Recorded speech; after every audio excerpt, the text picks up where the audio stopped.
Hello and welcome to Rad Have 2023. I'm Bradley and I'm the moderator of the Faith and Fantasy on Exploration of Religion in Sci-Fi and Fantasy panel. I'm here with five amazing panelists. I am Virtues, Akiva Hoffman, and Dibble, Chyina Powell, and Amena Jamali. So before we start, I will just put a quick disclaimer that this panel will discuss about religion. We're not here to have a debate about the religion itself or between religion. This is not Twitter. We are here to basically discuss about how fiction can explore religion on itself. So please be civil to discuss in the discussion. Thank you. So now I will let each panelist a moment to present themselves, starting with Chyina. Hi, my name is Chyina Powell. I am a multi-genre Christian writer. I'm also the founder of Powell Editorial. I'm a full-time editor. I'm also the founder of the Women of Color Writers Circle, which is a safe space and community for women of color who write regardless of where they are in the world. We offer different tips, resources, opportunities for publishing for women of color who write. I'm really just happy to be here today, and I look forward to hearing from all the panelists. Andy? I'm Andy Dibble. My day job is in healthcare IT. I also write primarily short fiction, which I've sold to Writer to the Future, Diabolical Plot, Sci-Fi Journal, Mysteria, and other places. My background in religion is primarily academic, which I did for my undergrad. I also have a master's in religion, primarily South Asian religion. I also have degrees in computer science and philosophy and Asian studies. I've edited one book, which is Strange Religion. It's an anthology of sci-fi fantasy stories about religion, which is above me over there, I think. And I'm looking forward to this panel. Amena? Hi. So my name is Amena Jamali. I am a Muslim writer. By day, I am a cybersecurity auditor. And by night, well, so to say, I am an epic fantasy author, and I have published 4 books so far in the Lord of Freedom series, which is more of a direct exploration of religion, particularly of my faith, but also faith in general. And I'm really excited to be here today and to talk about one of my most favorite topics. Hi, I'm RM Virtues. I am a romance author primarily. I also write horror and fantasy, though, and religion plays a very big part in my writing. I was raised Catholic. I am now polytheist or pagan, whatever you prefer, but I definitely weave it into a lot of my stories in many different ways, including Sing Me to Sleep, which is my bestseller, and it's got Catholicism and Christianity in it, and that usually plays a big part just because that was what I was raised in. But yeah, I'm really excited for this panel. I love talking about faith and fantasy, both of them, but equally together. So thank you for having me. And lastly, Akiva.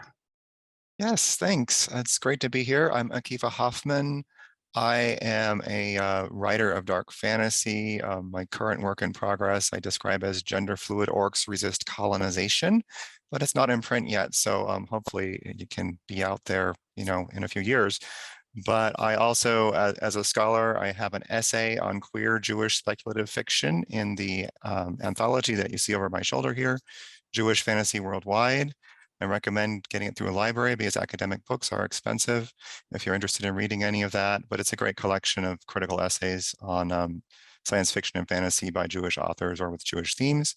I also co-founded and co-facilitate a online book club in association with my synagogue that we read sci-fi, fantasy, and horror texts by queer and BIPOC authors and discuss them through the lens of Jewish wisdom. Okay, so thanks all for the introduction. Now we can start with the questions. With first of all, what is the purpose of exploring religion in a sci-fi or fantasy story? Yeah, I like this question because it makes me think about how, for most of human history, we didn't really separate religion from culture. So when you're world building, to me, it makes sense to think that religious ideas and practices would be essential to the story and to the world that you're putting together.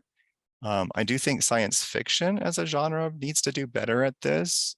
You see a lot of people writing science fiction are atheists, and which is fine. But sometimes people get on this train of, oh, religion is dying out. It's inevitably going to fail, whatever. If they're very committed atheists. And if you look around us, though, it seems that humans are kind of wired for believing that there's something ineffable that's greater than us. I mean, even if you don't personally, most people do. So while religion may continue to evolve in various ways and has adapted over time to various technologies and so on, I don't think it's ever going away entirely. So it's important to consider that perspective when you think about a world you're designing. One of the things I like about doing working religion into sci-fi and fantasy stories is you get to see something familiar but in parallax. So you can make the familiar strange by putting it into a different setting or tweak the parameters a little bit of what's possible and see what implications that has from the perspective of a religious approach to the world and religious action and religious thinking. It can be a lot of fun. I also like this question, a good part, because it's actually what the introduction to strange religion focuses upon. I'm not going to give all of my reasons for that, but I kind of one of them is, so the idea here is, if we're going to talk about religion, or explore religion in sci-fi fantasy, there should be something about sci-fi fantasy that kind of facilitates our knowledge, something over and above, what could be achieved in like an essay or academic discourse. And one thing that I think sci-fi fantasy has going for it is the focus on character agency. Because if you kind of consider religion as like a cross-cultural phenomenon, it's much more common for religion to be more like an expanded tool set. I have mundane tools to solve my problems in my community, my the cosmos, my afterlife, medicine or, political action or what have you. But I also have prayer and ritual to help, with my problems as well. And this pattern of kind of problem and trying to, and strategies to solve them, that's something you find in every religious tradition, basically. And that's also, genre fiction, in particular, that's something that's a focus. We have a character, with a problem, and they need to solve it. So, insofar as we explore problem solving in religion, sci-fi fantasy is suited quite well. My first thought is actually very similar to Andy's, because religion shapes your worldview. And if you are an atheist, your atheism also shapes your worldview, because you believe that there's nothing out there, and disbelief is also a type of belief, right? I feel like the purpose of exploring religion and sci-fi fantasy is to kind of explore how your beliefs, how your point of view shapes how you move and how you react to certain stimuli. If you are, let's say you have a belief that something like the chosen one trope, I think that trope is always stems in some sort of religious, belief. Let's say you have that trope that stems from something, and how you view going about that is going to be based on something. How you view your hope, if you have hope, that's going to be based in your religion. But also as a writer and as an author and as a religious person myself, I think that I enjoy exploring religion because I enjoy putting a little bit of myself into my work. I enjoy, even if it's not, beating my readers over the head with my religion, I enjoy, having a little bit of my religion in particular, or even exploring other religions, or religious beliefs or tropes or symbolism in the work, because people like seeing themselves in what they read. Yeah, I would say for me, it's really about kind of envisioning what religion could be, basically making it your own. As somebody who grew up in a religion and then left that religion and tried other religions until I found one that I basically created myself, it works for me. And I think that that's kind of important, is something that a lot of people don't really think of outside of that box, is you feel like it feels like you're kind of just going in there and saying, okay, I am spiritual, I do have a connection with something or someone, and I want it to look the way it looks in my head, and it might not look that way for everybody else, and that's absolutely fine. But it's basically giving the okay that, oh, okay, I can actually do this. Like I can make it look like what I need it to look like without, getting in or interfering with other people, or having to share every part of that religion with other people, even if it's under the same umbrella, the same culture, et cetera, et cetera. So I really think that the main thing about, writing it in fiction, is kind of just seeing what it can be and not just what you've been told it is. One of the first audience an author writes is themselves. So in many ways, religion in my book is an exploration of my faith, and it started out that way. So what do I think about my faith? How does that play out in different circumstances for me? And that is definitely my first reason, my own exploration. The second, though, is there are a lot of questions I have about faith that can't really be explored in the real world. And with every conversation I've had, I've found that there are questions that other people have about faith that also can't be explored. And some of the things I'm hearing so far are also similar to that, that there are certain questions. I mean, one of the things that comes up in my story is how the intermediary in a faith can sometimes change the narrative of what that faith is supposed to be or what that faith originally was. And because of that, maybe there is some extremely beautiful idea that becomes watered down, that changes over time, and sometimes becomes a mockery of what the original was. And there are questions like that that I can explore through the lens of faith and fantasy that I could not explore in the real world. And then my final reason is it's partly that personal exploration. One thing I really wanted for my works is to get into the mind of what the divine is thinking at different times. So in different situations, in different troubles, different complications, what is it that the divine is thinking about all of this? Like, okay, so we know that the divine does so and so, but what are they thinking? And so those are my three reasons for really incorporating it to the level that I have. Okay, thanks. Next question is in two parts. What are ways you might incorporate religion or religious influence within your stories, and how do you use them to comment on different topics? Andy? So I think it's totally fine to just draw on a particular kind of religious context or worldview. In fact, I think in terms of like telling stories and just kind of educating about religion, it's often best just to locate your story, within a certain like culture that is also religious, and then just tell a good story. And that I think portrays religion in a very kind of native, natural way, but also makes for good writing. I mean, something like City of Brass by S.A. Chakraborty, I think. Mm-hmm. That's a novel that it has Zoroastrian and Islamic influence, but it's mostly just a good read. I think that's a very good approach to engaging with religion. Personally, I tend to be much more theological. I mean, I've written stories about AI baptism and about translating the Bible into alien languages and karma in weird situations. I mean, I enjoy that. I sometimes sell that. I sometimes don't. but that's also another approach you can take is actually take on a theological problem. So in incorporating religious influences, there's sort of two dimensions to how I've done it. The first is that the religion in my story, I mean, it definitely has the elements of my own culture. It is Muslim, it is Shia specifically under the umbrella of Islam.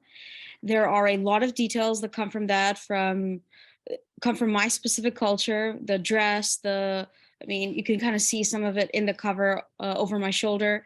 So there is the very much the representation focused, I would almost say, of it, because I wrote what was familiar to me. I wrote what I really wished I had seen in the world of fiction as a child. The other element to it is that I tried to also make that religion, as I was creating something that would be self-sustained within that world, something non-denominational. So it doesn't in every single sense sound Muslim. I mean, my characters don't go for 5 times a day prayer. They don't specifically honor Friday as a sacred day. So there are those kinds of differences. So it is not meant to be preachy, as what I would say, about being Muslim. And the things that I comment about, well, that is I really appreciate that you're asking that question. So I use all of this kind of non-denominational, kind of Muslim setup to comment about the things that I particularly care about. So first and foremost is feminism. Since my experience with faith, one of the reasons it has been more challenging than I would have hoped is because of questions of how women are treated in various world religions. And so I use this setup to explore in so and so, frankly, unpleasantly realistic situation. How does the divine react to the fact that that situation occurred? And what is their answer to situations of abuse and torment? There is mental health as part of it. What is the divine's reaction to tyranny in the world, to evil in general? It's one of the reasons that the tagline from my series is, are there some evils even the divine cannot conquer? Since those are the kinds of questions that I explore with this setup. I mean, for me personally, again, growing up in a religion, leaving that religion, that definitely plays a big part in my writing. And kind of what I've used it for thus far has definitely differed because I write, my main series is mythology. So it's, that they don't really, because it's gods who are now mortals, faith is not a huge thing to them. Like they do have like a central deity that they mention here and there, but it's not too important to the story. Whereas with, my other series, which is the 7 Deadly Sins, that is a very big commentary on just religion, what it can be used for, and what it has been used for specifically in America, because obviously in America, religion does look very different from other parts of the world.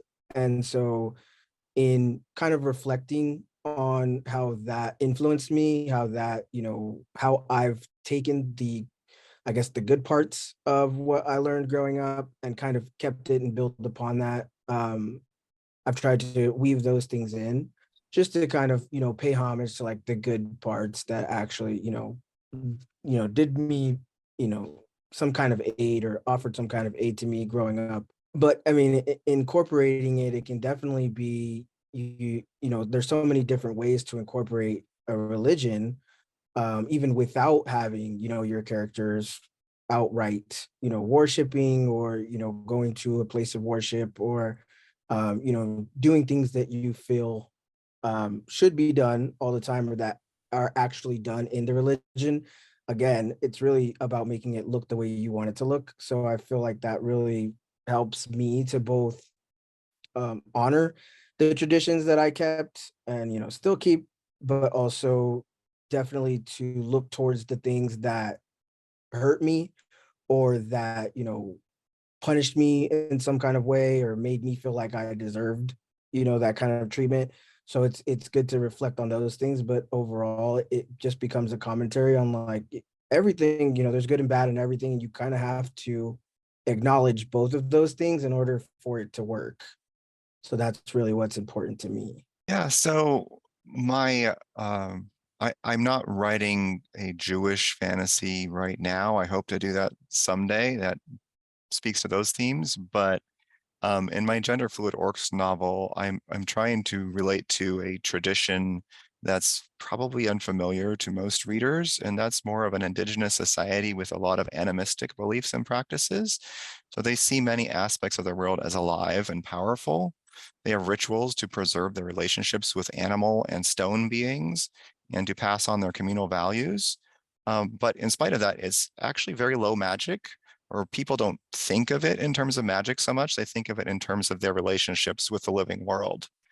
And the more overt religion is that of their colonizers, because they're being colonized by people with a very hierarchical religion that emphasizes the power of patriarchs in finding your proper place in the succession of light, all the way from the emperor, who's an avatar of the sun god, all the way down to the lowliest slave.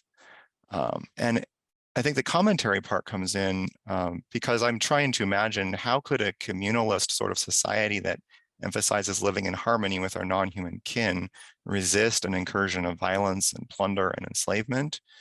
And I can't help but evoke ecology on a certain level while doing that sort of framing, but it's a different sort of ecology because it's not based on scientific measurement, but more of an awe and a desire to learn from life around us. So I have a book that's on sub right now, and it's very little like set religion. There's very little set religion, but there's a mythos that the book is founded on that's very similar to the Christian origin story, the Jewish origin story, that the Lord created the world with words.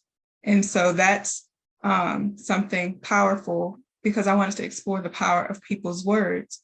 So there are people in this world that can create things with their words, and some are, and the world is dying, and some, some people in this world are more powerful. They can do things, and they're being basically sought after by the powers that be, so that they can be used for this gift that they have.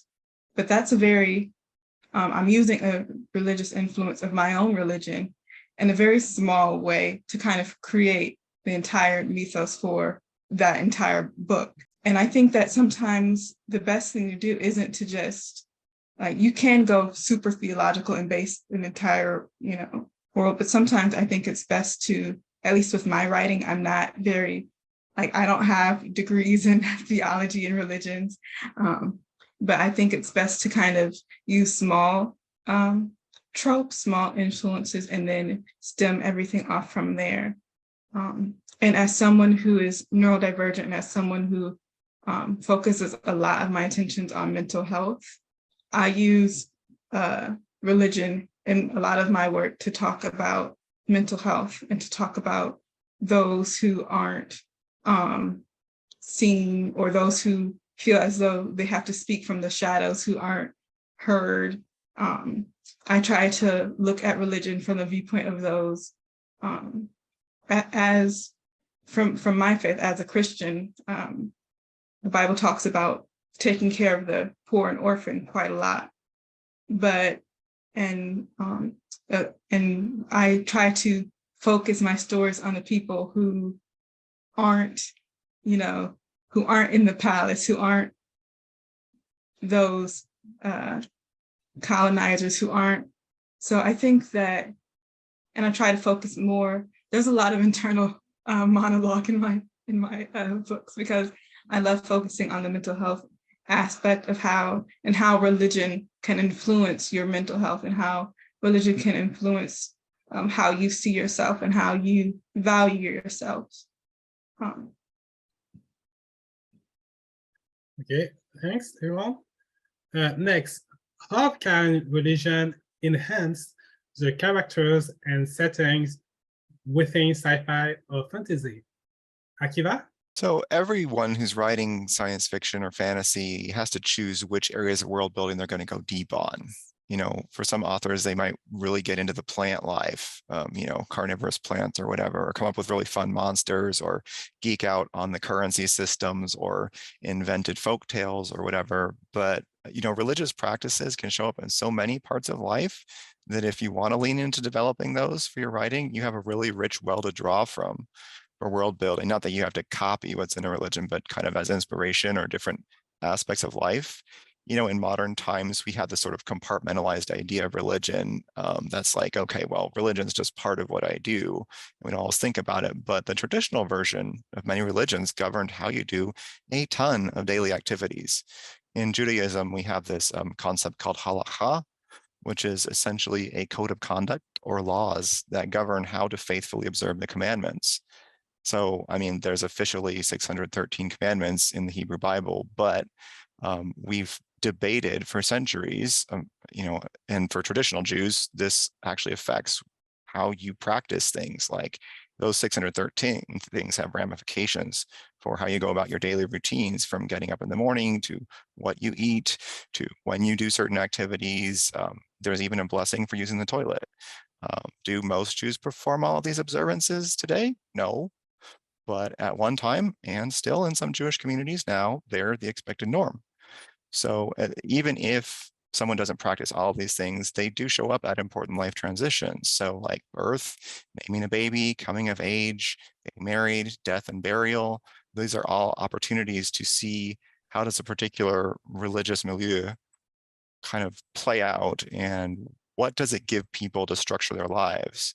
So if you're making a fantasy world or a far future sci-fi world, think about how different societies have different rituals for these life transitions, and how, you know, as you develop this, you might have more than one religion at play. How do the practices of one affect people in another? Sometimes their practices might bring people into alignment. So for instance, Islam and Judaism both prohibit eating pork. You know, on the other hand, Judaism and Christianity both allow drinking alcoholic beverages. So there's areas where you have an alignment with one other religious group and areas where you're out of alignment with another religious group. So all of these practices can kind of build on each other and give you some interesting dynamics going on. And sometimes, you know, people practice things because it's a longstanding tradition and the original reason for it might have changed, but it's what we do now, you know? So those are all dynamics that I think are really valuable for building a setting. Maybe other people have more to say about characters. Okay. RM? Yeah, I would probably say, I mean, the same thing, going off of Akiva's last point, as a long-standing tradition. For me, it's really the connections that are created inside, you know, families, whether they be found families or, you know, families that you've had. It's the connections that they build with each other by passing down those traditions and passing down the stories, the mythology, et cetera, like being able to kind of have those scenes where you have the main characters sitting down with their elder and getting these stories passed down, or, you know, sitting at a big dinner table and having these stories passed around. I think that really helps to build those relationships and those dynamics. And especially when, you know, the dialogue is really well thought out and you have a very good reason or a specific, you know, occasion where they're telling this story. You know, if he's the main character is going off on this adventure, or they have questions that they don't really know how to ask, or they don't know if, you know, whatever's happening to them is real or if it can be real. And then you go to your elder and your elder tells you this story about how, yeah, it's real. It was real before, it's happened before, it's going to happen again. Or just those things where, you know, these traditions come back and turn out to be predictions or what have you, and you kind of just see it repeat itself, history repeat itself in a good way, because you're still handing down these stories. And so it really helps to kind of build those relationships between the characters, and the dynamics that come out of it are usually really cool. And yeah, just being able to have all these different things, like these different traditions, these different, deities, these different, kind of situational hacks or whatever you want to call them, from, this thing that seems so small. When you just say religion, it's one, very small word, but it encapsulates so much. And being able to, pass that between people obviously is going to make a stronger bond. So to Akiva's point, I think that religion will influence a character's motivations, right? A religion will influence whether a character will do something, or if, maybe their religion will, and I'm thinking not of a book, but if any of you have seen that older movie, Johnny Mnemonic, I'm thinking of that preacher character who used his religious views as a reason to like kill people. He was a mercenary, but he thought that his, he used his religious views as a basis for, the people I'm killing are bad, so I can kill them to get money because I need money, because I like, so as long as I'm killing bad people, it's okay to kill people. Someone's religious views can definitely enhance their they influence their motivations. A character may or may not be willing to save someone because of their religious views, or because of that, maybe the person in distress is of a different faith system than they are, or something like that, or maybe there's something like that a character can work with. But also in terms of setting, I think settings can be wonderful. A lot of religious buildings are absolutely gorgeous in architecture, and there's so much history there that you can work with. And just by the description alone can really set the pace and the tone of whatever you're working with. You can inspire a sense of awe, a sense of tension. And not just with buildings, but if you're going with more of an indigenous setting, you might be describing a grove or something like that. And that will also inspire a different type of emotion from your reader. So I think it definitely enhances reader experience. From Akiva's earlier point about the Jewish way of life, there is a similar understanding in Islam of Sharia. And I don't mean what's generally in the news, but what is actually practiced. So for instance, what is practiced by devout Muslims around the world.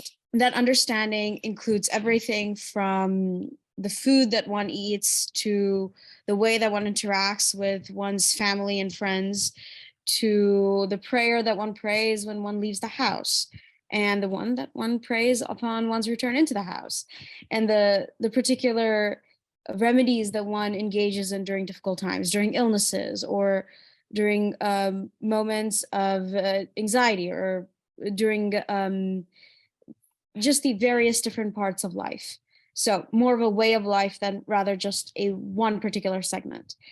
So the way that's influenced my writing is I, in my initial world building and then throughout, I combine that idea with a more philosophical view that's derived from Plato's Republic in Greek philosophy, and started thinking about how religion could influence, and how it may very well have influenced in some long forgotten time, possibly, or at least in my story, how it could influence the very development of society, everything from agriculture and metalworking to writing and music, and the development of gestures that are used to convey things in society. The gesture for appreciation, the gesture for asking something of someone, everything like that. And then as I was continuing on the setting up the bones of my world, I also incorporated some of what Chyina is talking about. I hope I'm saying that right. In terms of the characters. So Chyina made an earlier point about the chosen one trope.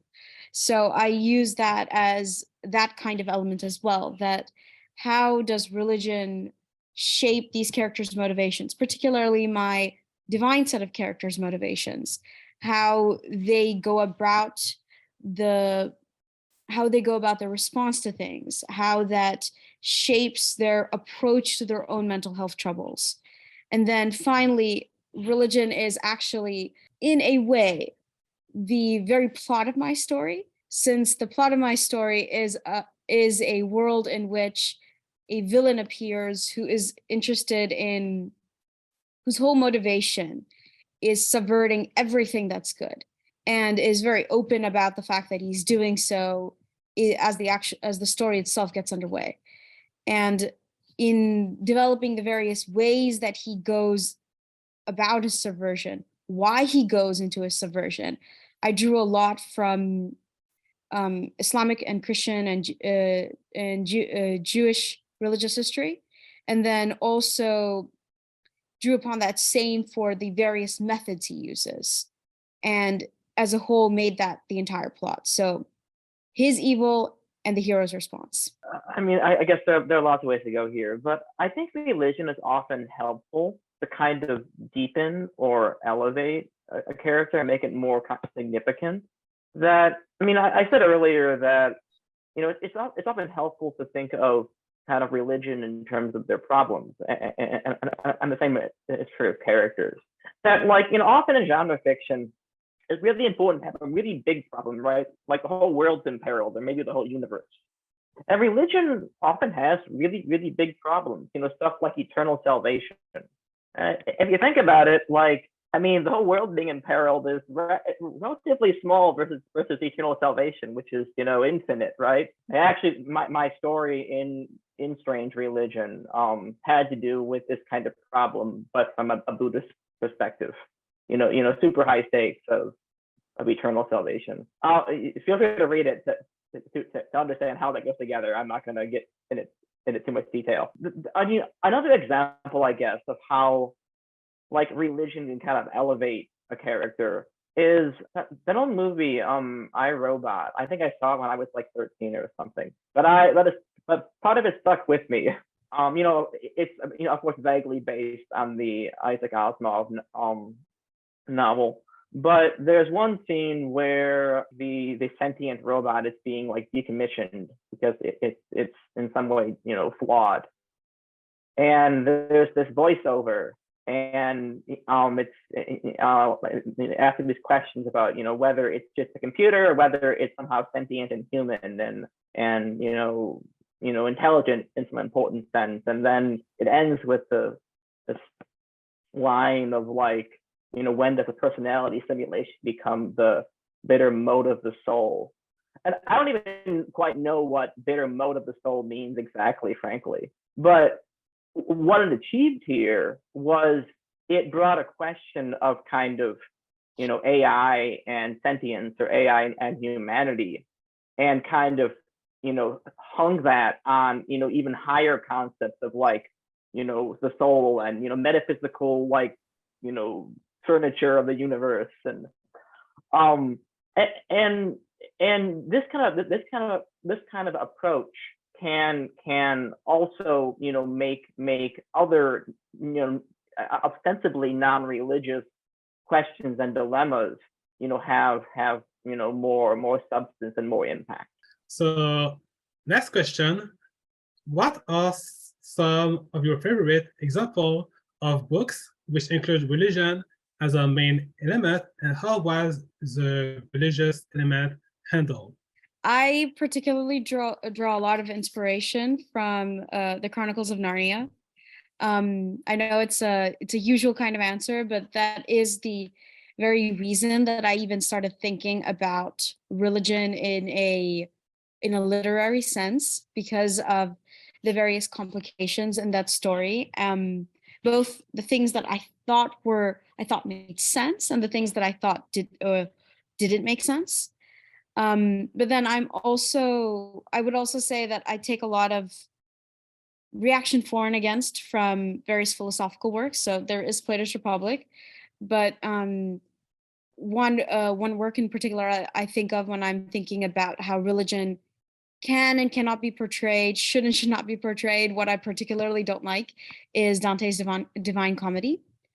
And then beyond that, it's just something I think about when I'm reading any kind of work. So what is the religious factor in this work? How is it being portrayed? There are certain things that I think are not as valuable and not as helpful. And some of those are more religion bashing. So I'm sure that all of us or most of us on this panel know what I'm talking about, that ones in which a particular religion is put down for less of a plot reason and more of a what seems like the author's bias. So one of the works I'm thinking about, for not a very plot related reason, puts down a particular Islamic belief about the unseen, about spirits and ghosts and witches and that kind of thing. And so that's more of the example of what I see in fiction that really should not be done or is not very helpful.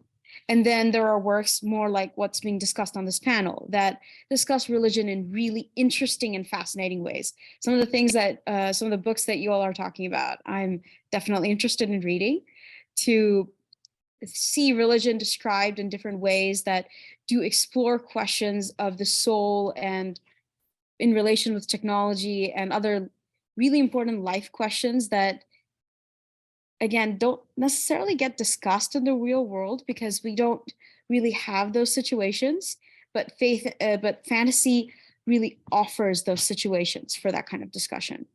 Okay. I mean, it's funny because I had recently made a tweet on Twitter about how, that nobody was writing religious trauma revenge like trans mask or trans masculine people. And I still feel that. Obviously, I'm I'm a very big fan of my own takes on religion, but in addition, I mean, with Cemetery Boys, if you look it up, you'll know it. But also Hell Follow With Us by Andrew Joseph White, Freitas Moon. They write a lot of, it's romance, but also fantasy, and they have a lot of religious context in their writing, and that's actually how we kind of got along and became friends, because we both came up with similar upbringings and similar ethnic backgrounds. Mexican Catholicism really was the base for both of us. I really love their works and their books just because it really is just like we came out of this situation that was horrible for us personally, and we made something out of it. We did better for ourselves, but we also decided, like, we're not going to take it anymore. We're going to go do something about it so that other people don't go through the same thing that we did. And I think that's really important to me because being queer in very these very conservative spaces that some of these religions have and hold, it can be very difficult, especially when you grow up in a small town in those religions and you don't realize there are other people like you who are going through the same thing, and you're looking for that and can't find it. You don't have the access to those stories. They're not being written yet, whatever the reason is. So being able to grow up and have like this in a place where I've already been to therapy and worked things out and know what happened, and then being able to read that in YA fiction kind of replay itself in a better way where there's a happy ending for queer people. I think that's probably the most powerful thing to me as far as how religion has been used in books other than mine. So I will always be the first to like scream about those books at the mountaintop, because I think they're very important, and they had done, each author did a phenomenal job taking their own religion and kind of putting that at the forefront of the story, but also still making it like a very heroic and good story. I also am a C.S. Lewis fan, but full disclosure, I've actually never read the Chronicles. So I was thinking when I first read this question about The Great Divorce, which is one of his very over the head, this is all about religion. I love that book. And so I love, it's very, very short. Like you could read it in like an hour. It's very short. But I really liked how the religious element was done, where it wasn't like, you could obviously tell it was about religion, but it wasn't like an overtly you know, you're gonna go to hell, or, you know, it wasn't it wasn't done in a distasteful way, and it never put down any other religions. It was just kind of like a proposition of, this is my point of view. There you go.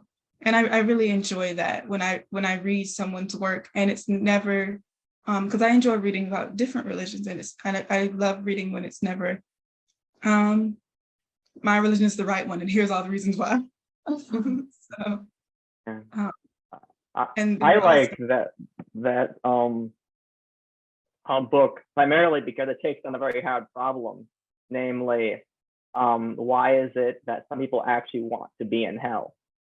And he goes through lots of case studies of that. It's actually an example I talk about in Strange Religion about why fiction can actually take on these problems, right? It really gets down to like why these characters' specific psychology actually means they want to be in hell in some fundamental sense, even though being in hell diminishes them in such a radical sense.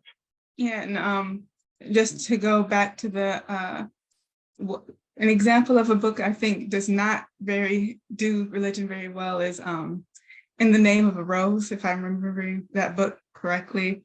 That it featured Catholicism, and it was very, that book was very hard to read. I had to read it for a class I was in, but the religious element was basically a very harsh critique of Catholicism, and it showed all of these horrible things about Catholicism, but never, it said, it kind of portrayed Catholicism as inherently an evil, rather than like something where maybe not just because there are evil people who might be of a particular religion does not mean that religion is inherently bad or anything like that. So there are times when I read books where I don't like reading books that are critiquing or dismissing religion. It bothers me. So. Yeah, I actually have a much more positive take on that book. I assume you mean The Name of the Rose by Umberto Eco, which I think is actually a wonderful book. I don't think it's critiquing Catholicism in general. It does have some, like the villain in that book does have a very kind of some backward views. Although interestingly, well, actually, I shouldn't give it away.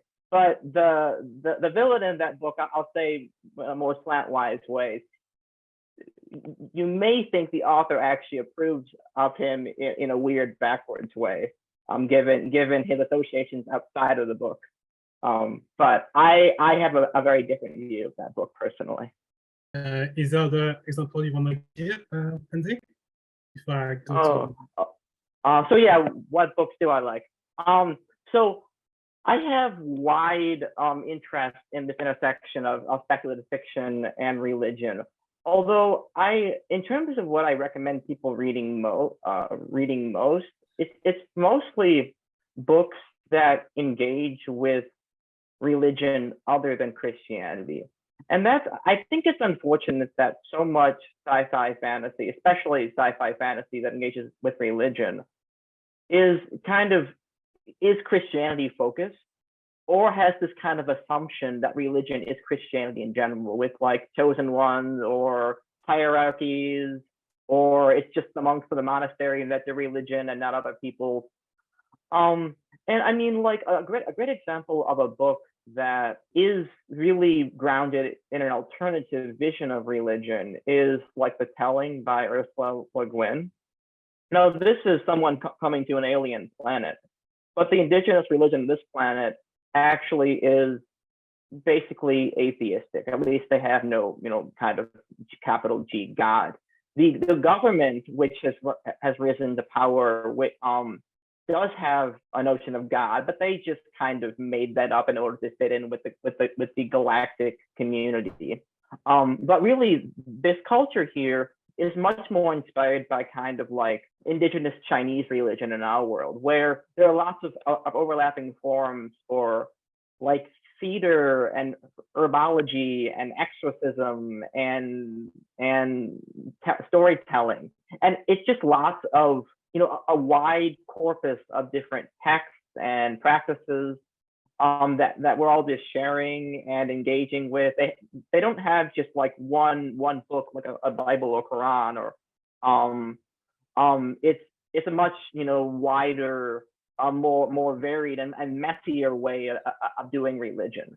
And so a book like that, I think it's helpful to have a much, you know, wider and diverse view of religion. Yeah, I used to work in a bookstore, so it's hard to limit the list. There's so many great books out there. I do think most of these fit what Andy was talking about, is not being focused on a version of Christianity in sci-fi and fantasy. To go for a classic, Octavia Butler, the Parable of the Sower and Parable of the Talents, actually talk about a newly invented process religion based on the idea that God is change and that we participate with God by our actions.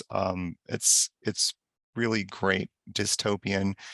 Content warning, some heavy stuff goes down, but really interesting take on religion that meshes with a very modern way of life.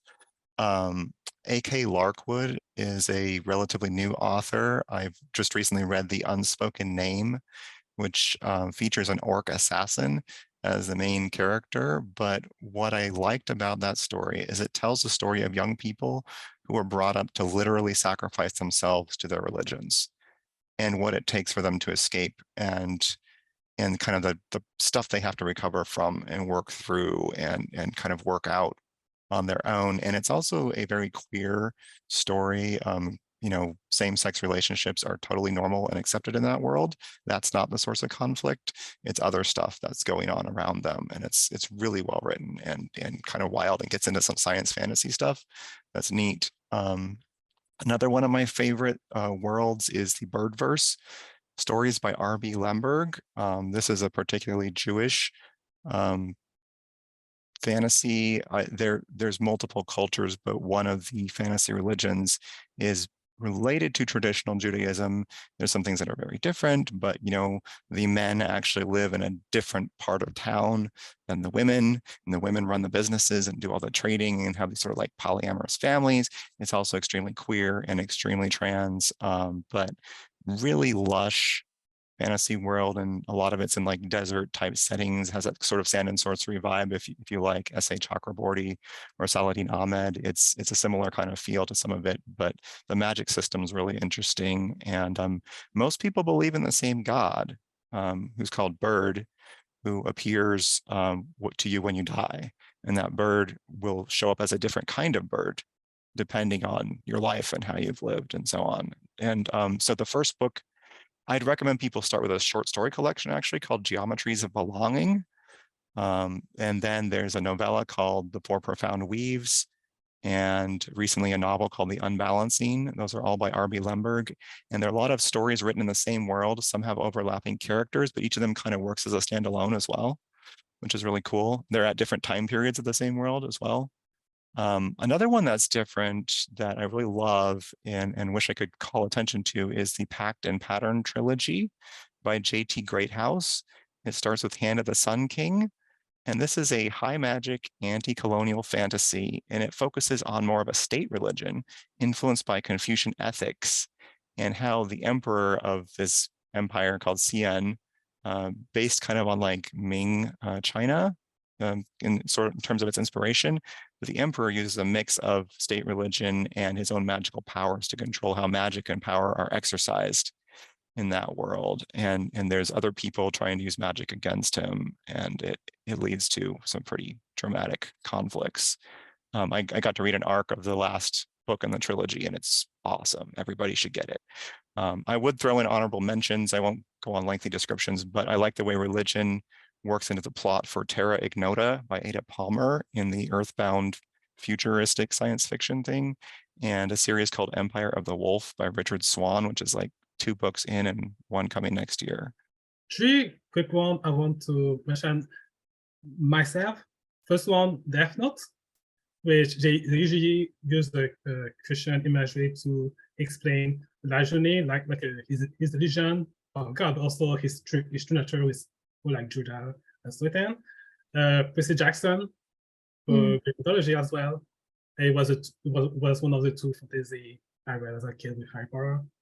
And also for Eastern religion, a lot of manga also explores that as well, including some of the most famous ones like Naruto, Dragon Ball, Bleach, etc. So the last question for today, and that is interesting because this week I was looking for this panel, I found a video about a group of like fundamental discussions that were talking about Narnia and Lord of the Rings, and basically saying that because where magic is out of them, they were automatically evil and satanic and stuff. That in some religious circles, it is pretty critical about fantasy and sci-fi stories, even if they have religious or faith element in them. So my question in two parts is: did you receive any backlash of one of them, and how do you respond to the criticism? Do I have any backlash? Well, it's like do you mean in my own practice, or do you mean just for writing sci-fi fantasy and religion together? Well, for writing sci-fi fantasy. Sometimes. I mean, like I wrote a story about where a missionary ends up having a much wider view of how the Bible can be translated in terms of alien species, but he starts out in a kind of judgmental place, and I've had readers just be turned off by that. Well, like Amena, you mentioned earlier that you liked exploring how the divine thinks and reacts about a certain problem or situation, and I like that too. Although there are people that dislike that kind of interior perspective on the divine, that either think it's maybe sacrilegious potentially, or that it's just better to handle that kind of thing as a mystery, which is, I mean, of course, and I think that can be effective too. But I also like probing, what the divine is thinking and their reasons for acting in a certain way. So at one time I had self-published a crime novel, and my favorite review was from a Pentecostal Christian friend who told me she needed an exorcism after reading it. But I really think that says more about her than about my book, because she would have had the same reaction to any book or movie about serial pattern killers, probably. So I thought, well, I guess that's a sort of backlash, but it wasn't due to religious content in particular.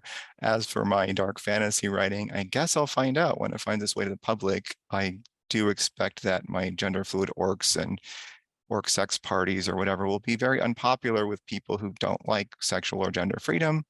And my anti-patriarchal themes might offend people who really like hierarchy and authoritarianism, but those people really aren't the audience I'm writing for, so I will do my best to ignore them. Fortunately, I live in a country where it's relatively safe to have outlandish opinions in the minds of other people. And so, part of me kind of hopes that the story will get promoted well enough that some people who really hate that kind of story will notice it. But, if you don't have haters, are you really living? It's interesting what you're saying about magic. So there have been definitely people who've come up to me and been like, okay, so you're saying magic, like that's on your promotional material, but magic is this, this, and this in the sort of Indian, Pakistani, Desi kind of mentality. This is what magic is. And I'm just like, I know that's what magic is. This is not that magic. This is more like technology. This is magic that is either very explicitly stated that it is gifted by the divine, or it is in contrary to the divine. So it is not that magic. So yeah, I've had that backlash too. as for what Andy is saying about the divine's thinking, that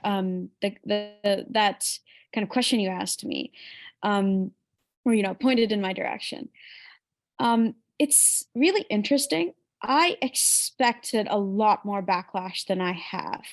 So since there is a divine voice in my story, since there is this magic in my story, I expected hearing, there's something not right about how you're doing things, about how your characters are going about mixing these various themes of faith and fantasy.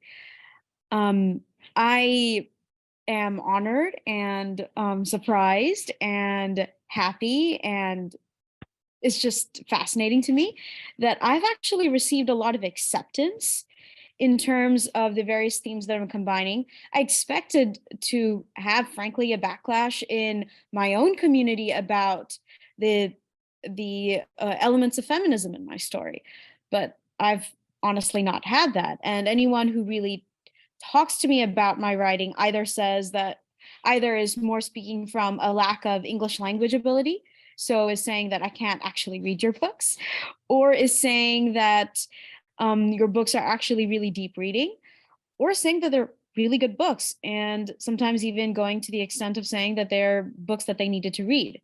And as for religious authorities, I mean, it's actually been open acceptance and even encouragement. The bit of backlash I have gotten is more that there is a lot of religion in my stories, that there is all of this divine voice elements, that kind of thing. And to that, I say that kind of like Akiva was saying, that's not really what my audience is for. It's not supposed to be about toning down religion in order to meet some sort of typical standard of what those things are supposed to be in modern fiction. So it's been interesting. A lot of acceptance, even when I didn't expect it. Backlash in interesting ways, and then just the ultimate realization that my story is intended for a specific audience for a specific purpose, and people who don't like it don't need to read it. I also do live in a country where that is definitely a possibility. Okay, and RM?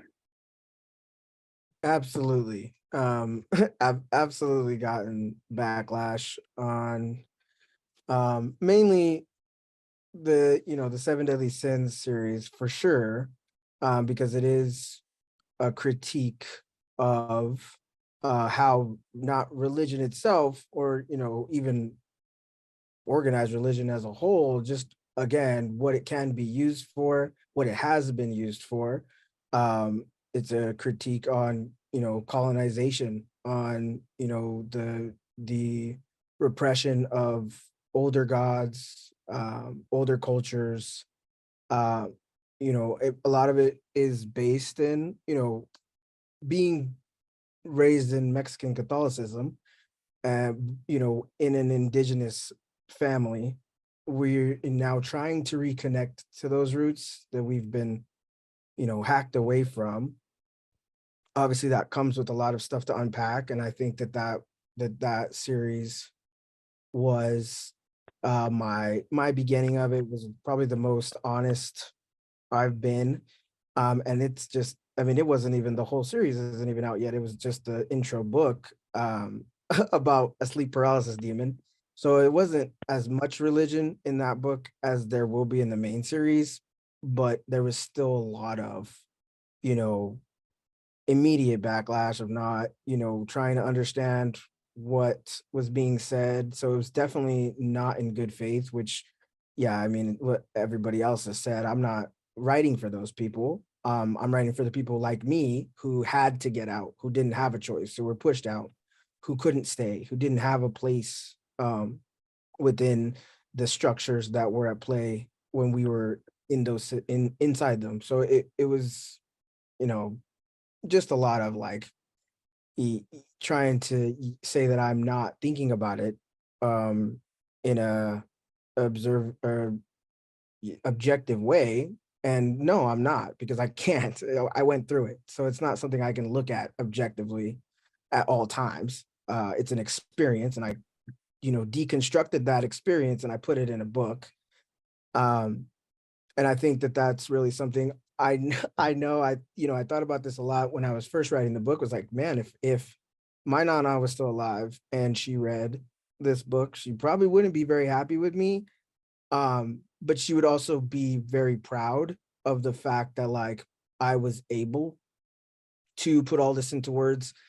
She was always a big champion of my writing, so I feel like it would have been a hit or miss for a lot of people, but I expected it. I think when you do a critique of these systems, as large as they are, you're going to get backlash, and if you do deviate from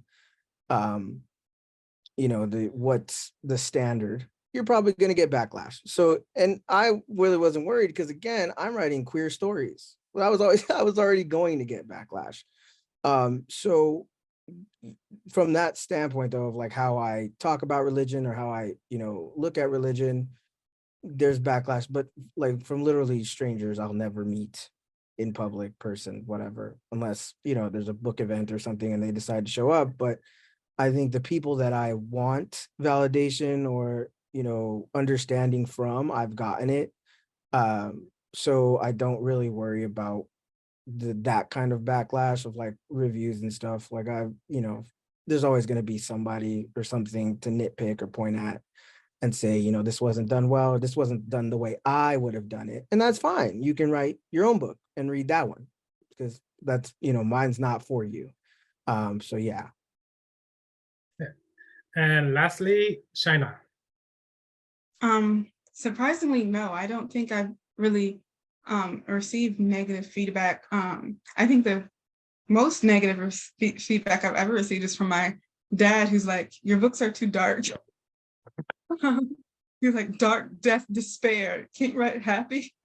And the answer is no, but I don't write happy endings. So if you're expecting one and you pick up my book, I'm sorry, but you're not going to get one. So, but in regards to like the religious topics, I'm grateful to my beta readers who are just like, because I try to find beta readers.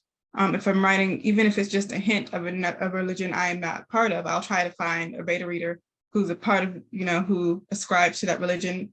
And I'll ask them, did I get this right? Because sometimes research is not enough, and you need to go and ask someone, is this right? Because maybe this book did not get it right, because this book was not written by someone who's actually part of this religion. So doing the research kind of helps with that backlash of making sure you get things right as far as that goes.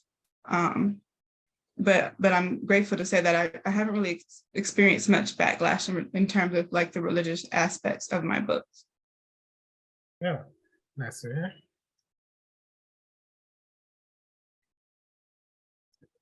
hear. Okay, so now we are at the end of this panel, so I will let each panelist give a last bit of advice or to plug anything you want to plug. So starting with Amena. So I would say about all of this as a whole that in faith and fantasy, it's a matter of exploration. So the books that a person chooses to read or to write, it's about exploring the themes that are close to one personally and the themes that are close to humanity in general. Religion is a really important part of our collective experience, and that's why it's something that needs to be discussed, that can't just be eliminated as a non-issue, because it is a part of the cosmos, it's a part of our own experiences. And for that reason, it's something to not shy away from in the books that we choose to read, whether that is one of the, Judaism, Islam, Christianity, or some other religion. And I would also like to end with a plug for my books. The Lord of Freedom series, my book 2 is coming out later this year, The Reverence Chosen. And I do hope some of my discussion about it has encouraged some people to perhaps try it out. Thank you so much for having me and for giving me a chance to speak on a topic that I personally hold dear. Thank you. Thank you. Akiva? I'm really grateful for the time that we've had to talk about religion and science fiction and fantasy. And since I don't have any fiction out right now, as I mentioned, I have the essay in the Jewish Fantasy Worldwide collection but I want to plug some other people's fiction, some of which I mentioned previously. First off, I want to mention R.B. Lemberg's amazing birdverse stories and poems. Geometries of Belonging is a collection that's a great place to start. It has a collection of a lot of short fiction that they wrote that kind of sets a foundation for stories in the birdverse. And from there, you might want to pick up the Four Profound Weaves and the Unbalancing.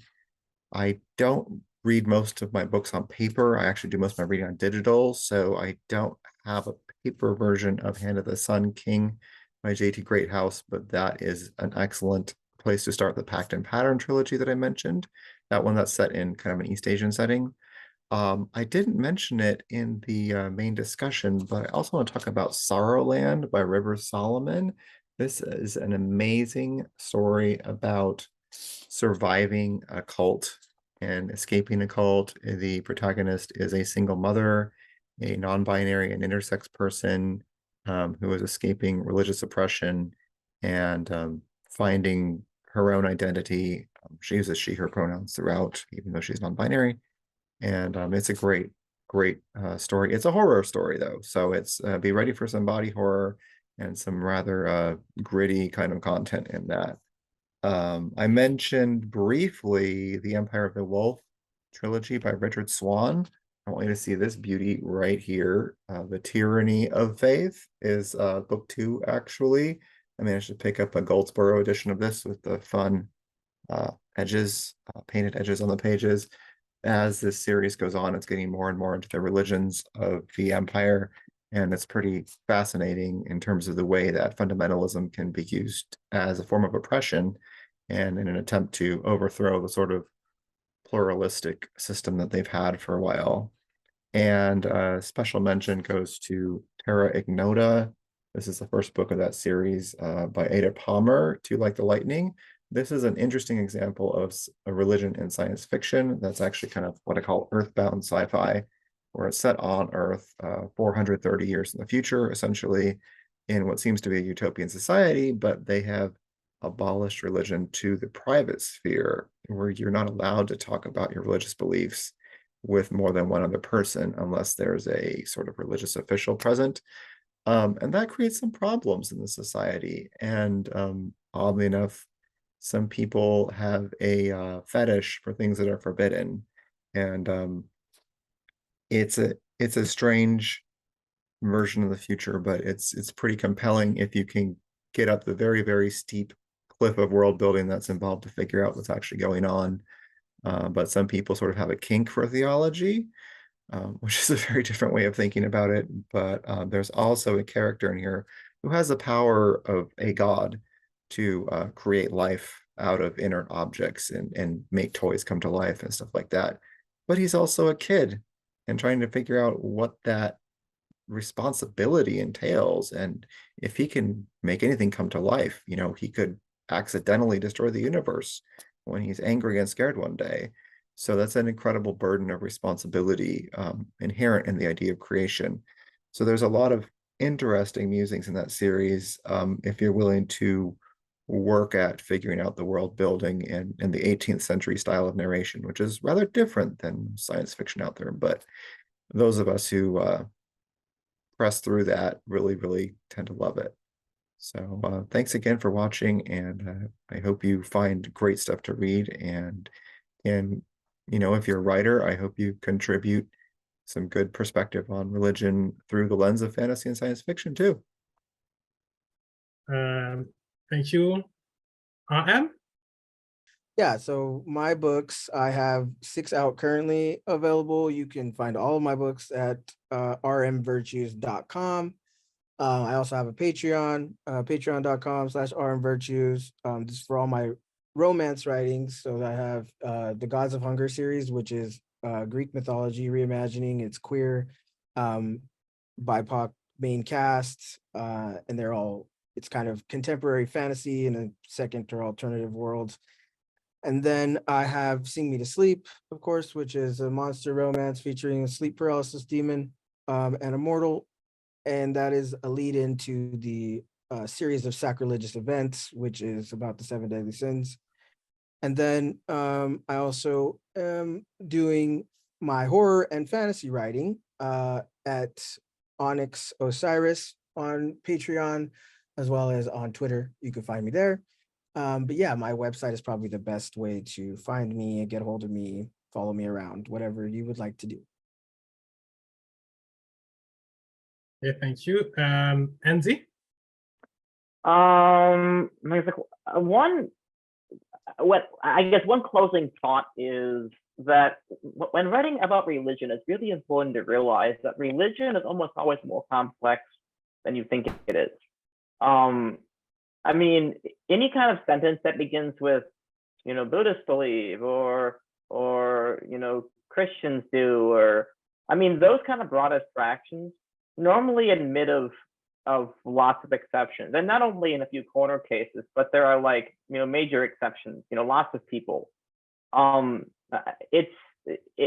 Writing about religion really involves taking on particulars. A certain kind of person in a certain kind of situation with a certain kind of problem, and going from there. It can, getting your facts wrong in a story about religion can get you in all kinds of trouble, both commercially and in terms of backlash from your readers, and the backlash will often be justified too. So just bear that in mind. And while we're kind of plugging books, my book from last year, Strange Religion, it's a whole anthology of stories, of sci-fi fantasy stories about religion, certain stories in particular traditions. It's on Amazon.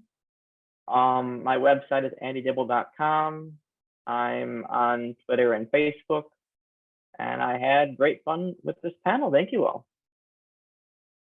Thanks. And lastly, Chyina. Just to close, I think that if you're writing and you're writing fantasy or you're writing sci-fi, don't be afraid to include religion, especially if you ascribe to a certain religion, or even if you don't. But if you're going to include religion and you're going to include an already established religion, to do your research, and to try different things out. Don't be afraid, or don't shy away from trying religion or including religion in your work. I had a lot of fun with this panel, but instead of plugging my books, you can find my books on my website, powelleditorial.org, or you can find or follow me on social media. I'm Chyina Powell everywhere. I'm the only one, so if you see me, it's me. I'm going to instead plug an event I'm doing. So my writer circle is giving away 3,000 books this summer, and we're trying to give away at least 3,000 books that are diverse. So we're trying to give away books showing and written by people of color, people of diverse narratives, people with body differences, chronic illnesses, and a lot of other different perspectives that I can't go into here. But if you'd like to find out more about that, you can also just follow me, and I'll be happy to share more about that. Okay, so thank you all to our panelists, and thank you all for watching this video. If you're live, the panelists will be in the Discord chat to answer our question. Yeah, and happy rest of the day and happy Wi-Fi.